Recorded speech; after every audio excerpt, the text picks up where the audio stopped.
BJP ಮತ್ತು RSS ವಿರುದ್ಧ ಆಕ್ಷೇಪಾರ್ಹ ಹೇಳಿಕೆ ನೀಡಿರುವ ಎಐಸಿಸಿ ಅಧ್ಯಕ್ಷ ಮಲ್ಲಿಕಾರ್ಜುನ್ ಖರ್ಗೆ ವಿರುದ್ಧ ಮೊಕದ್ದಮೆ ದಾಖಲಿಸಿ ಬಂಧಿಸುವಂತೆ ಒತ್ತಾಯಿಸಿ ಬಿಜೆಪಿ ಯುವ ಮೋರ್ಚಾ ವತಿಯಿಂದ ಬನವಾಸಿ ಪೊಲೀಸ್ ಠಾಣೆಯ ಪಿಎಸ್ಐ ಮಾಂತೇಶ್ ಕುಂಬಾರ್ ಅವರಿಗೆ ದೂರು ಸಲ್ಲಿಸಲಾಯಿತು. ಬಿಜೆಪಿ ಯುವ ಮೋರ್ಚಾ ಜಿಲ್ಲಾಧ್ಯಕ್ಷ ಪ್ರೇಮ್ ಕುಮಾರ್ ನಾಯ್ಕ್ ನೇತೃತ್ವದಲ್ಲಿ ನೀಡಿದ ಮನವಿಯಲ್ಲಿ ಅಸ್ಸಾಂ ವಿಧಾನಸಭಾ ಚುನಾವಣೆ ಪ್ರಚಾರ ಸಭೆಯಲ್ಲಿ ಆರ್ಎಸ್ಎಸ್ ಹಾಗೂ ಬಿಜೆಪಿ ವಿರುದ್ಧ ಎಐಸಿಸಿ ಅಧ್ಯಕ್ಷ ಮಲ್ಲಿಕಾರ್ಜುನ್ ಖರ್ಗೆ ಅವರ ಅಸಂಬದ್ಧ ಹೇಳಿಕೆ ಖಂಡನೀಯವಾಗಿದೆ.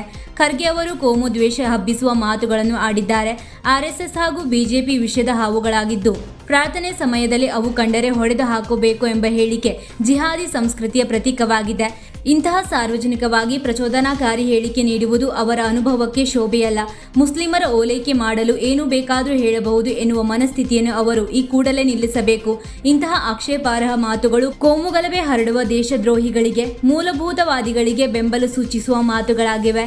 ಮಲ್ಲಿಕಾರ್ಜುನ್ ಖರ್ಗೆ ಅವರು ಸಂವಿಧಾನಕ್ಕೆ ವಿರುದ್ಧವಾಗಿ ಮಾತನಾಡಿದ್ದು ಅವರ ವಿರುದ್ಧ ಮೊಕದ್ದಮೆ ದಾಖಲಿಸಿ ಬಂಧಿಸುವಂತೆ ಮನವಿ ನೀಡಿ ಆಗ್ರಹಿಸಲಾಯಿತು. ಈ ಸಂದರ್ಭದಲ್ಲಿ ಬಿಜೆಪಿ ಪಕ್ಷದ ಪ್ರಮುಖರಾದ ಗಣೇಶ್ ಸಣ್ಣಲಿಂಗಣ್ಣನವರ್, ವಿಶ್ವನಾಥ್ ಹಾದಿಮನಿ, ಮೃತ್ಯುಂಜಯ ಚೌಧರಿ, ಗೌತಮ್ ನಾಯ್ಕ್, ಅಲೋಕ್ ನಾಯ್ಕ್, ದೀಪಕ್ ಕಪ್ಪಾಲಿ, ಚಂದ್ರಶೇಖರ್ ಗೌಡ, ಶಂಭು ಗೌಡ, ಸಂತೋಷ್ ಗೌಡ, ದರ್ಶನ್ ಸಣ್ಣಲಿಂಗನವರ್, ರಾಜು ಮತ್ತು ಗುಣಿ, ಪ್ರವೀಣ್ ಹಾಲಪ್ಪ, ರಾಕೇಶ್ ನಾಯ್ಕ್, ಅಕ್ಷಯ್ ಗೌಡ ಸೇರಿದಂತೆ ಇತರರು ಹಾಜರಿದ್ದರು. ವೀಕ್ಷಕ ಮಹಾಪ್ರಭುಗಳೇ, ನಮ್ಮ ಚಾನಲ್ ಅನ್ನು ಸಬ್ಸ್ಕ್ರೈಬ್ ಮಾಡಿ, ಶೇರ್ ಮಾಡಿ, ಪ್ರೋತ್ಸಾಹಿಸಿ.